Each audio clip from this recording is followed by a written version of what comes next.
Hey there, how's it going? My name is Kevin Otto and I am the founder of Rebel Wellness Incorporated and creator of the Rapid Energy Fix system.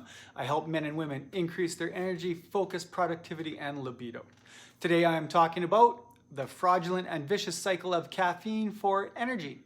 All right, so one of my clients, Shauna, she stopped coffee cold turkey and within 2 days she was into withdrawal. After that, she got the headache and flu-like symptoms for another 3 or 4 days, and then woke up the next morning feeling fantastic, about a week later.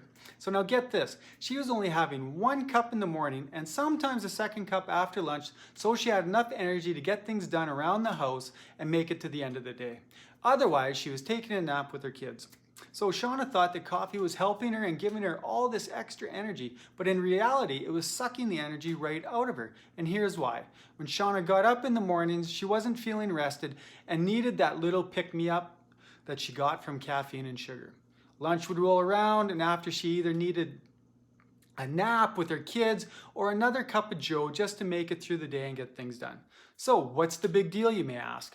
Well, you see, the caffeine in coffee creates a vicious cycle. Like I said, caffeine has a half-life of about 5 hours. So 15 hours after your first cup of coffee, there is still 12.5% of the original amount of caffeine surging through your system. You're like, what's saying, like, whoopity-doo, like, what's the big deal? I get you here. Hold your horses. Let me finish. Okay, so one Starbucks tall medium roast at 8 a.m., that's about 350 mils, has 280 milligrams of caffeine.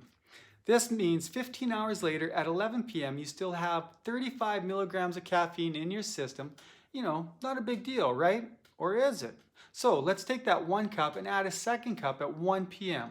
Now you have 105 milligrams of coffee still in your system at 11 p.m. at night. So do you think this may affect your ability to fall asleep?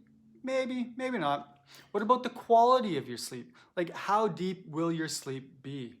How long will you sleep? Is it affecting the length? So, say on the weekend you want to sleep in, but for some reason you're up bright and early and not so bushy-tailed. Exhausted, wondering what the hell is going on and why you can't seem to get a good night's sleep and why you're always tired. Do you see what I'm getting at here? Do you see how there's this vicious cycle happening?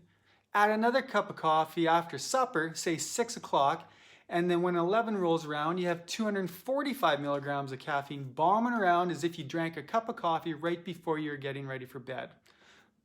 You know what? Let's change it up a bit. Let's change the scenario up. Let's say you have 3 cups by noon, 7, 9, and 12.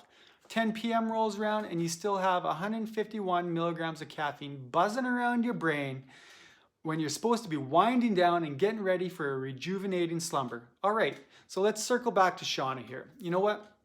When we worked together, she dropped coffee like a hot potato. Within 2 days, she was feeling like a bag of whiz. The headache, flu-like symptoms 3 or 4 days. Remember, she was only a 1 cupper a day, sometimes 2. And then, roughly a week later, she woke up feeling fantastic. Her energy levels skyrocketed and she no longer needed coffee to get her going in the morning or to keep her going in the afternoon. She would put the kids down for a nap and keep right on trucking through the afternoon, not having to worry about her energy levels.